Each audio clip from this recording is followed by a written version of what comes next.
On this episode of MythBusters, Lower.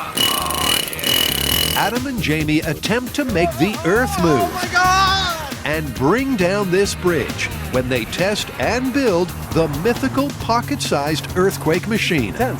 Designed by one of the greatest inventors of all time. Tesla is an unmitigated genius. Plus, Grant, Tori, and Carrie investigate the case of the exploding lava lamp.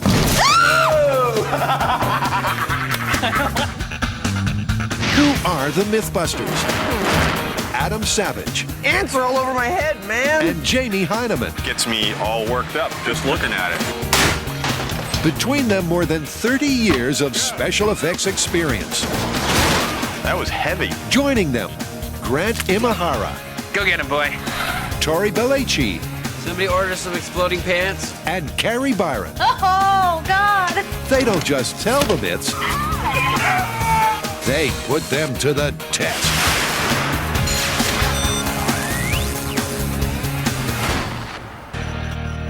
You think we should do it? I mean, there are some who believe that the device this small has the potential to bring this entire bridge crashing down. Yeah, sure, I'll hook it up. Okay, wait, give it back. We got to do a little bit of science before we get to the finale of the myth. And what science it is, because Adam and Jamie will be testing a mythical invention of the 19th century scientific savant, Nikola Tesla. With contributions to fields as diverse as robotics, ballistics, electricity, and magnetism, he's been described as the man who invented the 20th century. But his work has also fed speculation about death rays, mind control, and this harmless-looking handheld earthquake machine.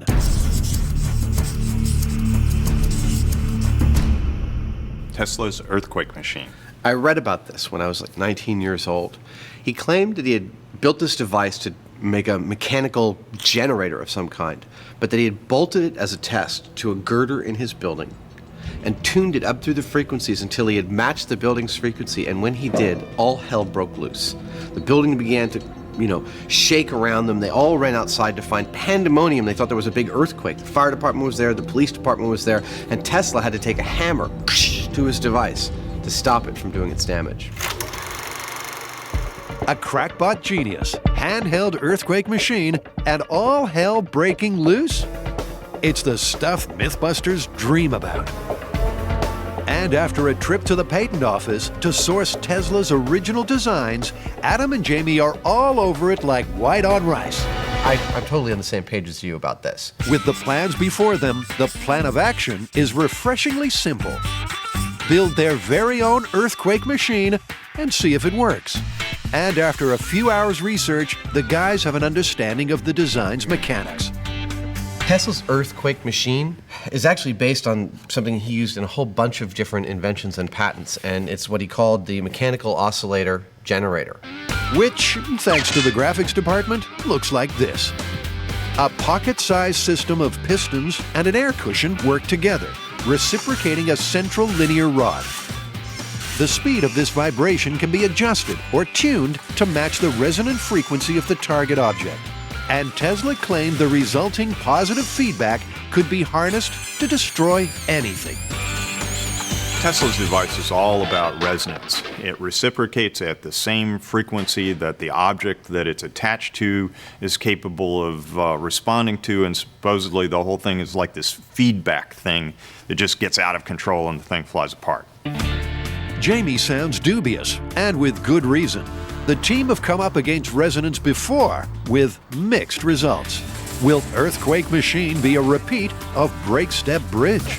There's no danger they pose to the bridge. I'd say the myth is totally busted. Or will they get results similar to breaking glass?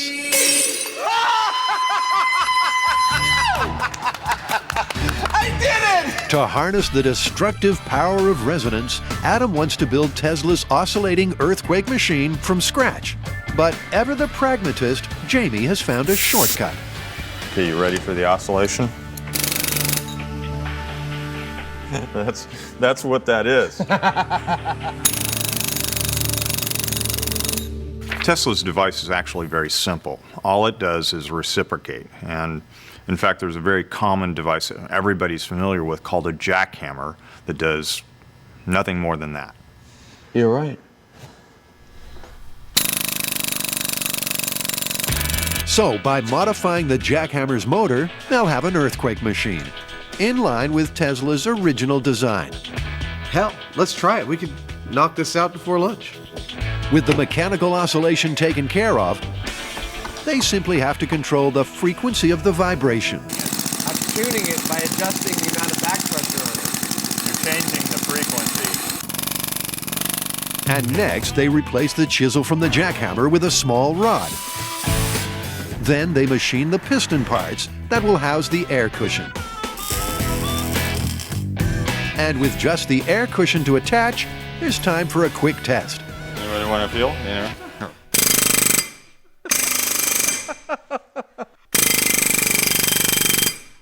All right, end segment.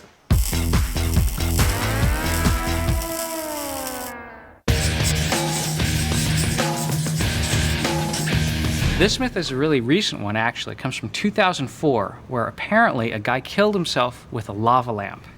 Actually, I heard this one's true, but for the life of me, I cannot figure out how he did it. I mean, what was he doing? It's like, was he impatient and he didn't want to wait for the light to heat up the lamp, and then he stuck it on the stove? Or he might have just been like us and he was just experimenting with a lava lamp. In 2004, a Washington State resident was found dead at home. Cause of death? A large piece of glass shrapnel to the heart after a lava lamp left on a stove exploded. But how on earth did this groovy symbol of the 60s turn lethal killer? If anyone can get to the bottom of this, it's our very own MSI unit. Myth Scene investigators Carrie, Tori, and Grant are on the case. Okay, well, sounds simple enough. What is the plan? Well, I'll go get some lava lamps. I'd like to make a target. I can maybe go get some real human ribs to make a really good torso. What do you want to do? I'll do the math. With math. While Grant calculates what to do with his day off, Carrie and Tori get down to business. Our super sleuths have a two-stage investigation. First, if a lava lamp is left on a stove, will it explode? And if it does, could the resultant shower of glass and goo lead to a lethal piece of shrapnel to the heart? So to recreate the scene, the first thing they'll need is a rack of ribs. That is so cool. And here at the Bone Room, you can satisfy all your skeletal needs. But wait a minute, doesn't Carrie have a mortal fear of all things dead and not buried? I really, really love skulls and bones and all that. Right, but not the fleshy, gooey parts. Put some all that muddy meat just makes me ill. Cue the flashbacks. I'm a vegetarian city girl from California. Oh my God, it blew his teeth out. It just blew his teeth out. Couldn't we find a story where we don't work in dead animals? For real.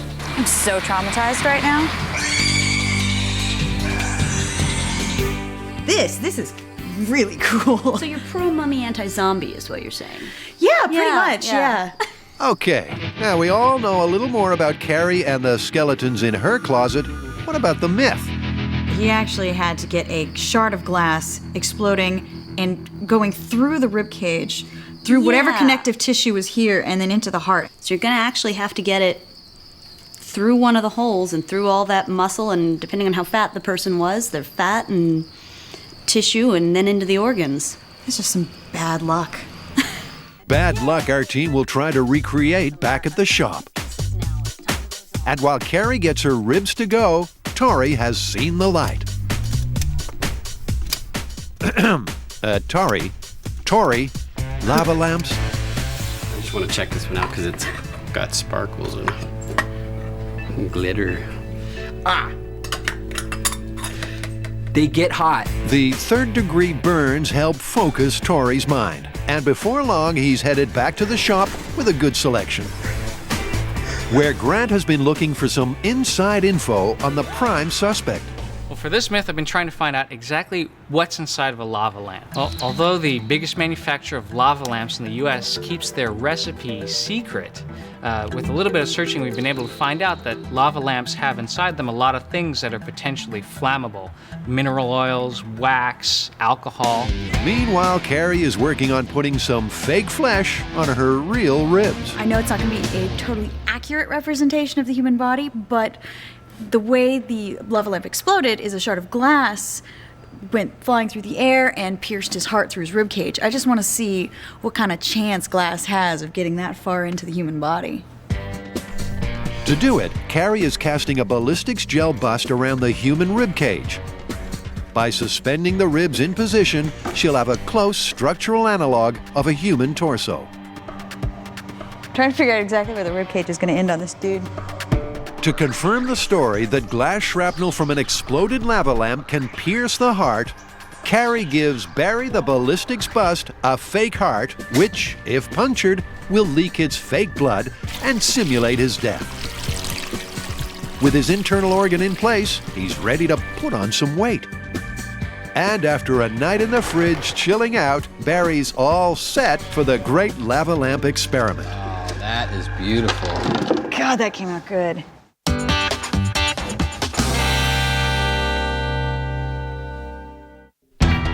Adam and Jamie are testing the myth that Nikola Tesla built and successfully tested a pocket-sized earthquake machine. And after studying the patents and original photo of the device, Adam is hanging on Tesla's every word. I was experimenting with vibrations. I had one of my machines going and I wanted to see if I could get it in tune with the vibration of the building. I put it up notch after notch. Suddenly, all the heavy machinery in the place was flying around. I grabbed a hammer and broke the machine. Outside in the street, there was pandemonium. The police and ambulance arrived.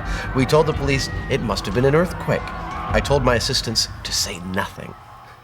To investigate these extravagant claims, Adam and Jamie are building a mover and shaker of their own. Based on Tesla's original patent, they've come up with this.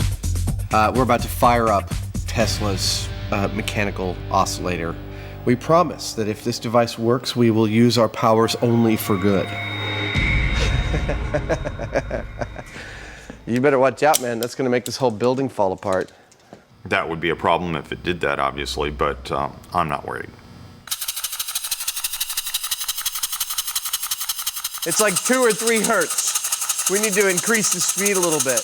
Adam thinks they haven't nailed the spirit of the design, but Jamie just wants to move on. It's not working the way it's supposed to because all we've got here is a piston going back and forth. The way it's described, one of the key aspects of it in Tesla's description is the air spring. Is that, as far as I'm concerned, this is what Tesla described. You have minor variations. I don't think this is the device. You really have to separate out what your opinion is from the facts of the device. We haven't even come close here in terms of the frequency that it's moving at and that air cushioning thing. But the problem is, the air cushion that Tesla described as frictionless is causing friction and slowing the device down. This device isn't working. We could waste a lot of time on making something that works better than this one, but it's still not an efficient way of demonstrating the principle involved. The great and powerful Jamie Heineman has spoken. It's a classic MythBusters standoff. Adam wants due diligence, and Jamie wants efficiency. But like an old married couple, they soon compromise. I'm going to have another look at this device and see if I can't tune it to get it as close to Tesla's device as I possibly can. So Jamie gets to replace the air cushion with mechanical springs. And Adam gets the increase in top speed he wanted.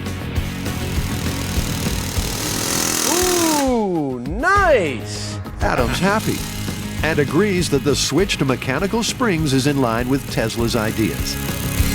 He talks about the fact that the work that is being done by the air spring could be done by mechanical springs, and the only reason he prefers the air spring is because it has no inclination to break. You can feel that over here. Yeah, no, it's a real deal. Which means they can test it for real. Jamie carries a couple of these uphill every morning for 2 hours. But what to test it on? The reason we're going with a 2-foot bar is because it's exactly what Tesla said that he busted apart the first time he tried this out. For a long time, nothing happened, he said, but at last the great steel link began to tremble and finally broke. Crowbars could not have done it, but a fusillade of taps, none of which would have harmed a baby, did it. That's the kind of response we're looking for. Spectrum analyzer coming through. I am taping an accelerometer to this bar. This is hooked up to a frequency analyzer, which actually should tell me exactly what the resonating frequencies of the bar are, and it should also tell me when I've got it properly excited to the maximum degree. This is it. Tesla's earthquake machine will finally be used in anger. We're ready to go. Adam is monitoring the feedback. All right, I think you can go up. And Jamie, on regulator duty, is adjusting the frequency of the earthquake machine. You're at about 32. At 32 hertz, with the earthquake machine running at top speed, there's no sign of the steel bar resonating. My inclination would be, let's turn it up on full and leave it for half an hour. See if it actually, does anything to the bar. According to Tesla, it didn't happen instantaneously. What did happen was a failure of the prototype. My guess is if I put it back together, it'll run now for a little while. Jamie resurrects it, but it's not long before it dies again. This is like my worst nightmare. And again. We can't even get a long enough test to prove that it doesn't work. I mean, I guess we have proved that it doesn't work, but not in the way that we intended. It seems the mechanical springs Tesla said would have an inclination to break are breaking. And after a long and frustrating day, spirits, and quite possibly minds, are following suit.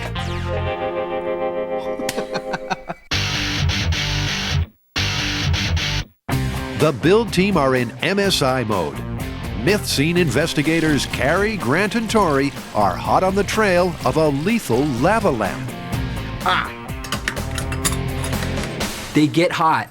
Well, Tori has successfully gotten a bunch of lava lamps for us, and I finished my human torso with a fake exploding heart. So now the next logical step is to actually recreate the scene.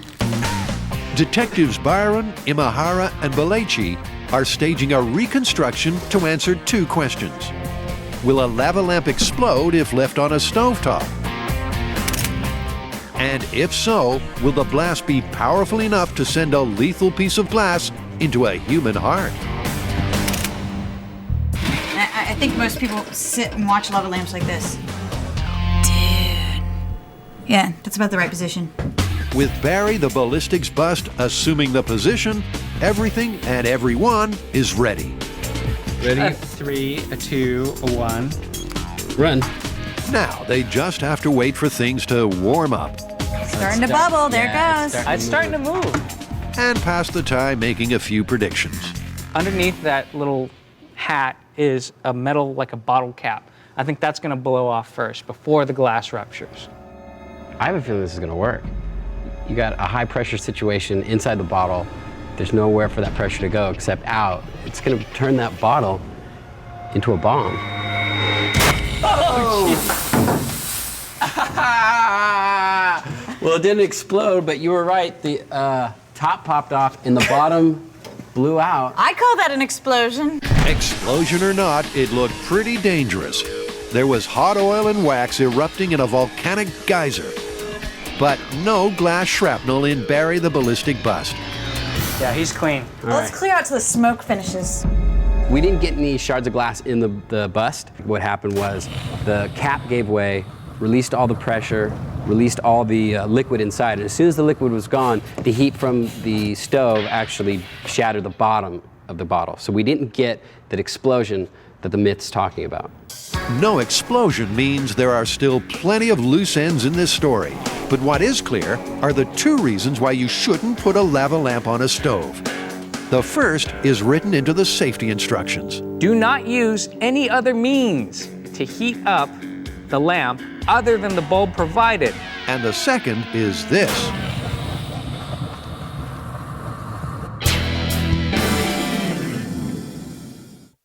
Jamie and Adam are tackling Tesla and his incredible earthquake machine. Tesla is an unmitigated genius. I mean, he is absolutely an amazing brain. He invented alternating current, but late in his life, neglected by his sponsors, not given his due, watching his invention spread across the world and him not getting any piece of it. Also in a bitter patent battle about the invention of the radio, which he eventually won posthumously. I think he was trying to drum up some press, and I think this story was part of that. With 2 failed prototypes, confidence in the myth is low, so it's time for Plan B. My opinion is if we're going to do this right, we have to come up with a way of visualizing, demonstrating visually what we're talking about when we're talking about resonance and resonant frequencies. Well, resonance can be kind of tricky. Why don't we start with water? Create a wave action that we can see. So the plan is to build a wave tank, rig a quick and dirty reciprocating device, tune it in, and create a mini tsunami. Dude, that is so trippy. What I love about this test is it really illustrates Tesla's theoretical ideas perfectly.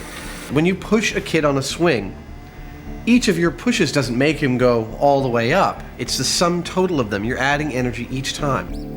Dude, look at that. You hit a sweet spot again. Look at that's twice the sweet spot that you were hitting before. And that was a minute variation in speed. That is so cool. Like that was the difference on this meter from 1.5 to 1.6, and at 1.5 it was almost a flat calm. Right.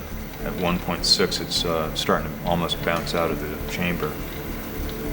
In some states, when there is no harmonic vibration between the oscillation of the ball and the way the water waves are moving, the ball can move up and down and the tank just stays totally level.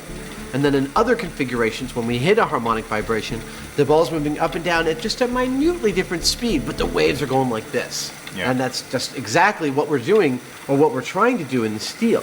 Re-energized with all things Tesla, Adam and Jamie decide it's time to get back to the earthquake machine. Our first air-powered jackhammer did not work. We just modified it so much that it began failing in ways we can't fix. We looked at going and getting another one, and Jamie has an air-powered auto tool for hammering. Hold it down. That's pretty fast. This is 10 times better than that. It's smaller. It's not so much of an impact tool when you don't have the tool in it. We can back pressure it with the air cushion that we were looking for from the beginning, and it can fit in your pocket. I think it's exactly in the spirit of what Tesla drew. It's so close to Tesla's design, the only modification required is a steel plate so it can be attached to the target object. This is actually Jamie's personal massager. He's all like, honey, I feel really sore. Would you work on me for a bit? And his wife's like, and he's like, oh, that's right, yeah. Oh, lower, oh, yeah. That's how he has such big shoulders. Adam and Jamie once again prepare to disintegrate a solid steel bar with an earthquake machine. Accelerometer's in, the device is clamped in. I'm ready to go. They take it through the air hammer's full range of frequencies, but with no sign the steel bar is resonating. I'm measuring the frequency that our device is applying to the bar, and it's right about 50, 52 hertz. But Tesla said that it was a while before destruction ensued. And if it's good enough for Tesla, well, the lowest natural frequency of the bar is in the hundreds, like 400 or 500. We're not going to get that with any device we got here. I'm looking forward to trying this on some other types of steel. cue the steel bar alternatives. Scoobity wah wah wah. First, a 2-foot section of 2-inch square tubing. And this time, they get a little action. Yeah, isn't that cool? Yeah. That's the highest amplitude on that primary 20 hertz hit.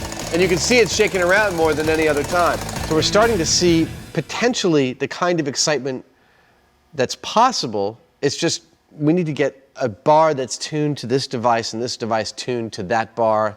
It's low frequency. Then we should see some real vibration. And the best chance they have to do that is test a bar with a lower resonant frequency. Like this 20-footer, which has a harmonic as low as 7 hertz. But after hours of tweaking the system, there's no sign of any action.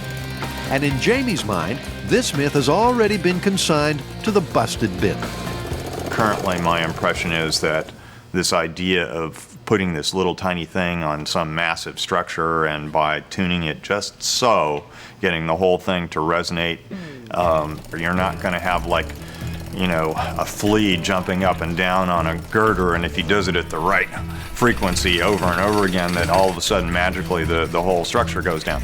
I mean, that's what Tesla's talking about with this principle of, you know, this magical resonance that he's creating. Shall we pull it off? Yes. So far, MSI San Francisco have yet to break the case of the lethal lava lamp. Barry the ballistic bust took a burning hot shower, but without an explosion, he's free of any deadly shrapnel wounds. So far. All right, so this is test number 2. We're going with the lava lamp with the bottle cap top instead of the safety cap. This kind of bottle cap will hopefully be stronger and it'll hold that pressure inside, allowing it to explode. And that's what we're looking for here in this myth. But 10 minutes in, and it looks like Oh, I hear something. I can see it leaking. Tori's theory has a few holes in it.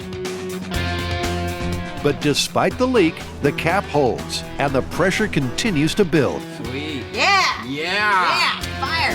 And the escaping flammable lava makes things even more interesting. Oh, that is looking a little out of control. Oh, wow. Yeah! It's totally... Look at that, it's just extinguishing itself right now. That...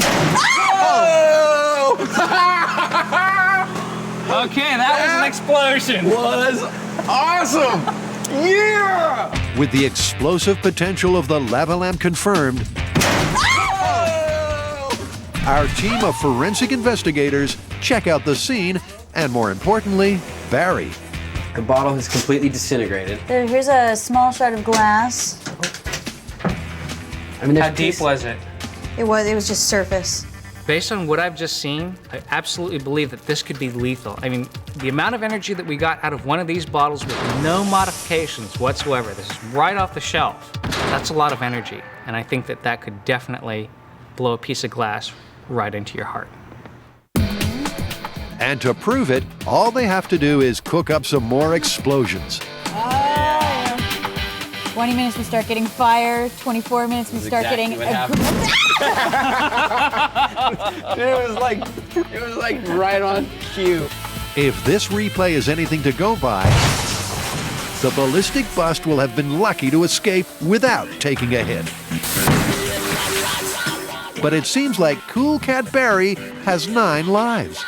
I mean, I don't see any big pieces in him now, but I have to say I'm pretty convinced by this explosion due to the fact that the shards are much bigger than we've seen. Yeah.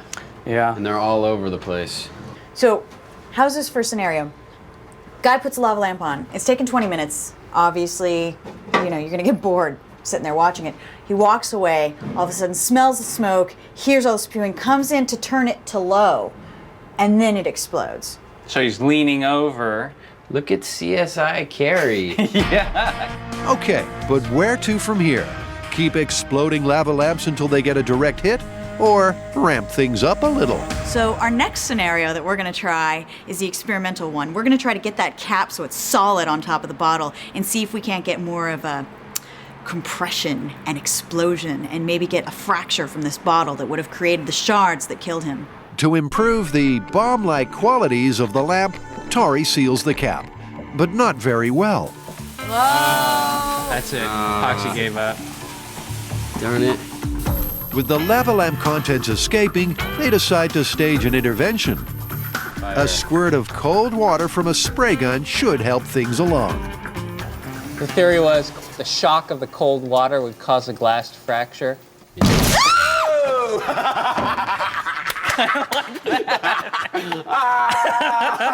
Look on your face was priceless. All right, let's go see how he survived or not.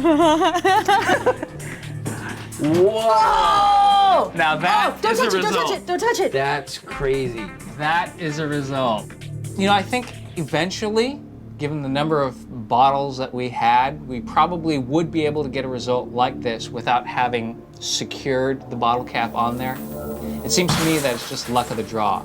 Every time we had a lot of energy behind the explosion. I think it's just a matter of time before we get one that's mortal. All right, so exploding lava lamp. What's the verdict? I think we have it confirmed. Yeah, we show that there's enough energy in a lava lamp being heated up on the stove to throw a shard of glass at lethal velocity into the body. And I think my scenario as to why the stove was on low and why he was leaning over it when it exploded is actually really plausible. So MSI San Francisco have confirmed the details of this tragic story. And if this isn't a warning to always read the safety instructions, nothing is. But the kitchen pyrotechnics ain't over yet. You know what? I don't think we can stop right here. One, we haven't had enough explosions. Two, there are a lot of products that people might be tempted to heat up on a stovetop, like a can of beans. I could go with that. What about, like potted meat? That's in a can. There you go. Baby formula. I mean, there's a lot of things we can keep testing. Yeah. You know, as a public service to our viewers. Exactly.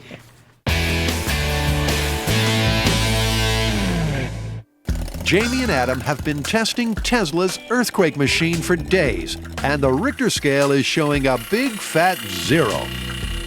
There have been a few good vibrations, but certainly nothing like the results Tesla boasted about in his twilight years.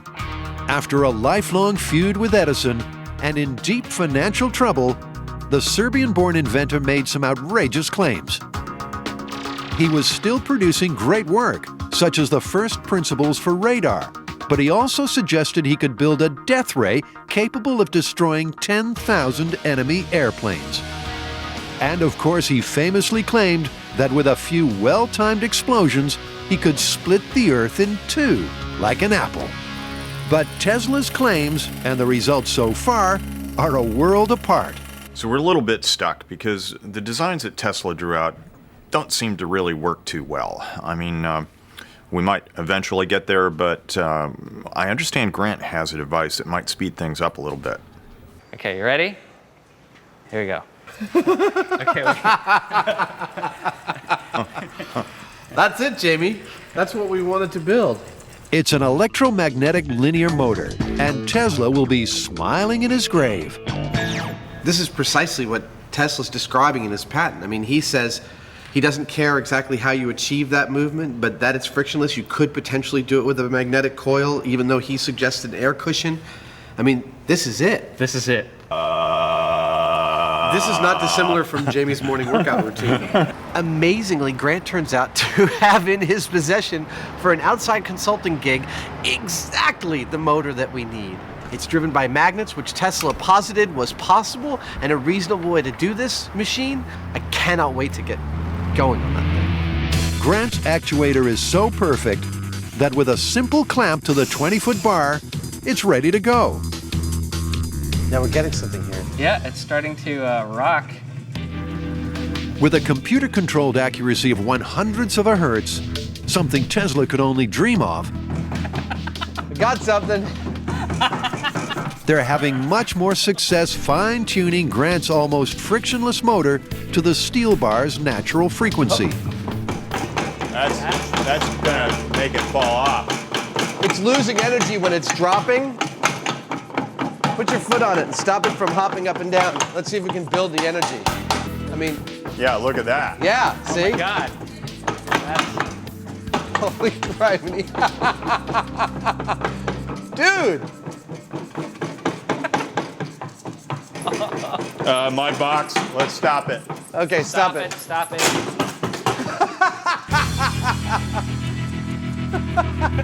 It's about tuning the amount of vibrations per second precisely to what the bar needs. It's that every time the bar flexes, when it comes back up, that you're hitting it, boom, right at the top of that arc. And again, it goes back down, it comes back up, and bang, you're hitting it right at the top of that arc. That timing is absolutely critical to this. And we saw that once you get that timing right and you eliminate the ability of the bar to move and bounce and lose its energy, the deflection was just diabolical. I can't, with all my weight standing in the middle of this, deflect it as much as it was being deflected by this actuator, which only weighs, what, like 5 pounds? Well, we got some results from our first test, but we didn't get anything like what Tesla described as far as this atom-by-atom destruction. And he said one thing he did was bolt it to an iron bar, and the other thing he did was bolt it to his building. And maybe we're going to get a lot more response out of this device if we bolt it to a scale model of Tesla's actual lab. Let's build a scale version of 48 East Houston Street, where his lab was, and try the device out on that. So, scale testing it is. And a quick research break ensures they have accurate mini blueprints, not just for size, but also structural integrity and material strength. Then, with judicious use of the fast-forward button, Adam and Jamie have a replica of Tesla's lab built in no time at all. I'm going to suffer for that tomorrow. We have our 1/6 scale version of Tesla's building. Now we have to have a 1/6 scale of Tesla's resonator. This microcassette recorder fits the bill perfectly. And once it's attached to one of the scaled-down steel beams, they're ready to go. We should match the oscillation of your device to the sound of this thing rocking back and forth, then we'll get really close to the resonant frequency, okay?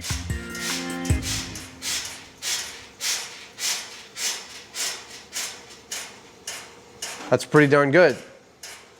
All right, then I think we should just let it sit for a while. Tesla said nothing happened at first.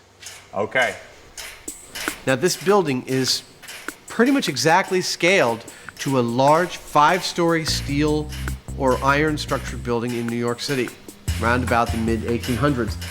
And from what we know from the mechanical engineers we talked to, the materials properties ought to scale along with the material. So this is a terrific attempt to see if Tesla's device could have any effect on a large, full-size building. But despite Adam's confidence in the test parameters, the Earth and Mini Jamie are unmoved. Let's give Grant a call. Yeah, we need to go bigger. Of course, if we use Grant's device, scale is going out the window. This isn't even remotely what you would consider pocket-sized in scale, something like a car. But even with the scale equivalent of an oscillating car and hours of tuning and tweaking, there's no evidence of destruction. And Adam and Jamie find much the same when they look into the official geological records.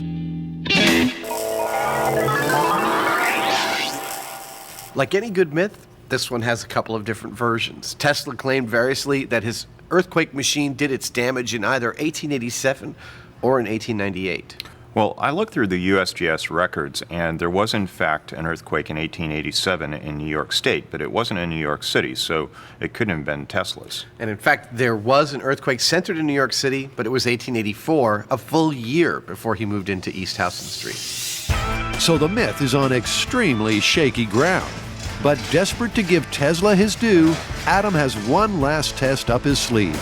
I think that as the final piece de resistance of this myth, we take your linear actuator out to a big steel structure like a bridge. We try it on that, then we can call this one busted.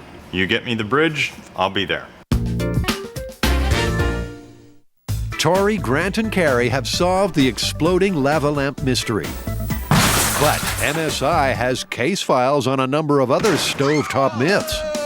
Are there more products lurking in the kitchen cupboards that can kill? And if so, what are they?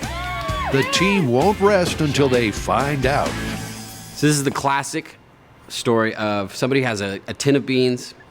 He doesn't have a bowl, so he's going to decides he's going to heat it up straight on the stove. Forgets to open up the lid. The pressure builds, and it explodes. I think you're right, dude. Beans. Not as exciting as the lava lamp, this can of beans. But where there's heat, beans, and pressure, there's always an explosion.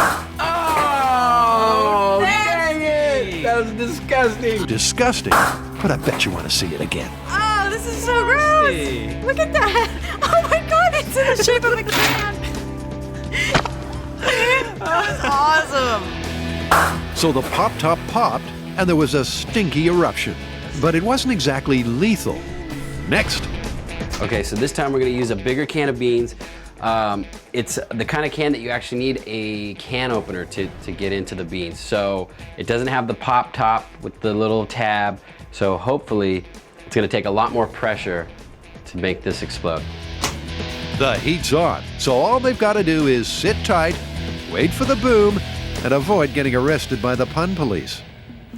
Bean there. Yeah, Grant likes being safe. This has been the funniest day. The unbearable likeness of Bean. You've been warned. Hey, Tori, what's been going on? Half an hour into the experiment, and the bean can is yet to blow. The MythBusters, well, they're still monkeying around.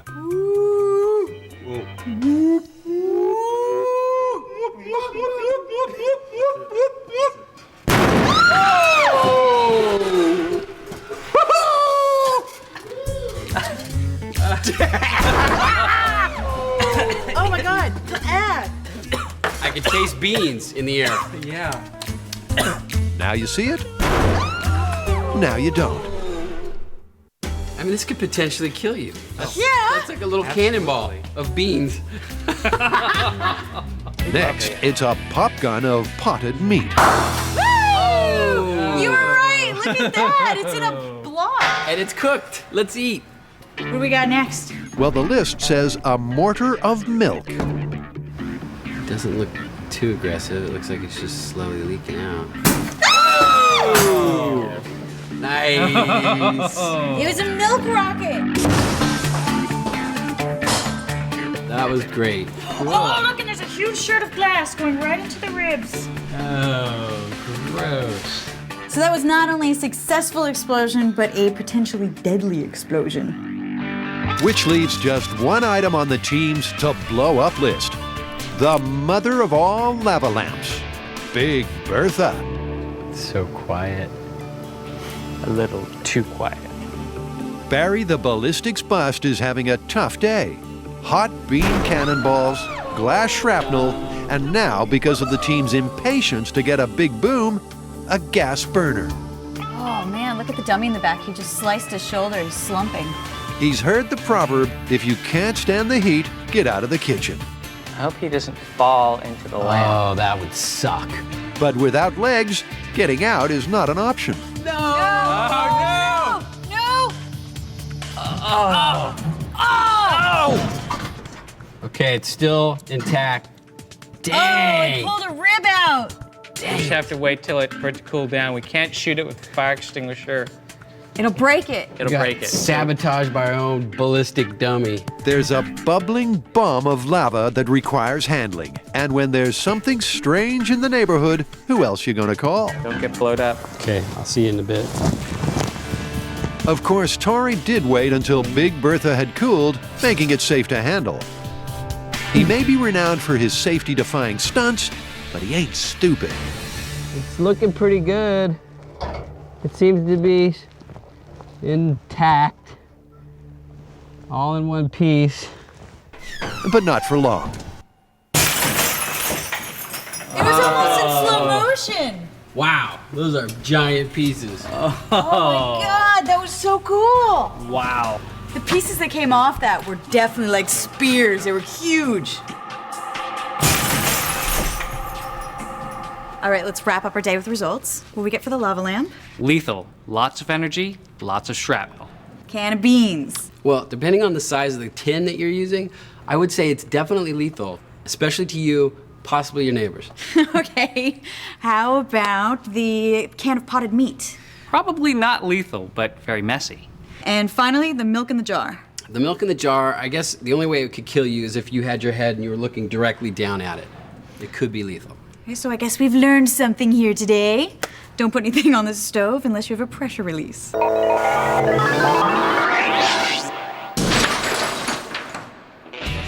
Tesla's earthquake machine has proved to be a test of Jamie and Adam's patience and working relationship. But Adam has insisted they try one last experiment. You get me the bridge, I'll be there. And what a bridge! We're on the Carquinez Bridge. Now, this is obviously a huge steel structure. This was built circa 1927. So As far as a resonant steel structure, this is it. It's quite the structure. It is. It is an awesome structure. But when Adam said We promise that if this device works, we will use our powers only for good. he was lying, it's time to use Tesla's device to bring the bridge down. This is intense. Woo. So all they need to do is find a good spot to attach their earthquake machine, turn it on, and tune it in. And there she goes. There it is. The oscillating machine is oscillating. Increase the amplitude. And now to tune it to the resonant frequency of the bridge. If they can do that, this giant steel structure will be a pile of rubble in no time at all. Oh my God! No, I'm just kidding. Keen-eyed observers will note the guys are actually standing on the bridge they're trying to destroy. Confidence in Tesla's machine isn't exactly sky high. Now, neither Jamie nor I gives a high percentage to anything occurring out here. Nonetheless, I mean, MythBusters is nothing if not a compendium of ways in which Jamie and I have been wrong. Jamie, come here, feel this.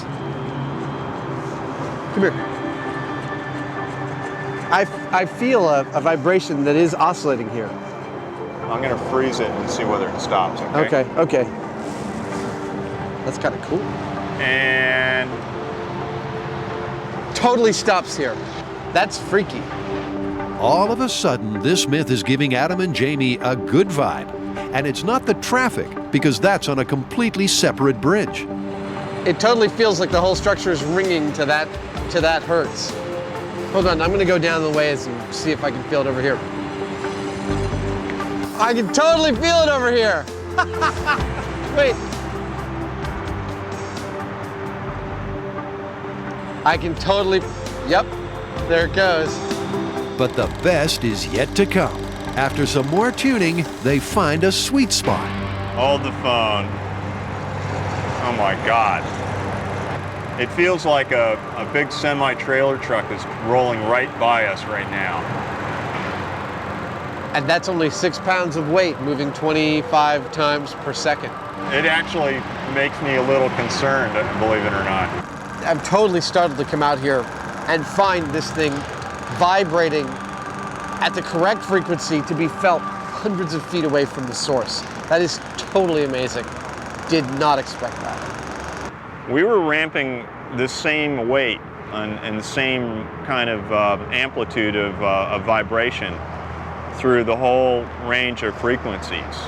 And, you know, there's a little vibration, but then I hit that one spot, and all of a sudden it's like, hold on, you know, this is different. Something different was going on with that exact frequency.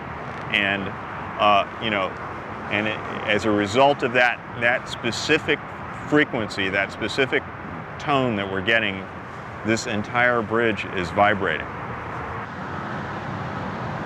Yeah, you can see it. That's over 100 feet away. Dude, that's 6 pounds. I know. I'm a little spooked. It's official. We have 2 spooked MythBusters and some unexpected results on our hands. This vibration from this device is traveling significant distances in this structure.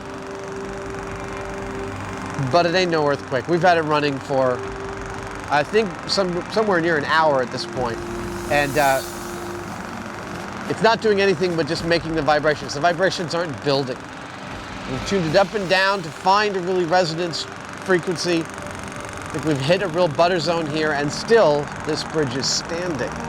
Do you know that some people think that Tesla was sent back in time from the future to give primitive man the gift of electricity, and that he was an inspiration for Mark Twain's story of Connecticut Yankee in King Arthur's court? Well, he was definitely ahead of his time, and he was onto something with this resonance thing. It was pretty cool. Yeah, but I think we both know where this is going. Yeah. It ain't no earthquake. It's no earthquake. It's totally busted. Let's go home. All right. Hey, what do you think if we put a couple 100 pounds on that sucker?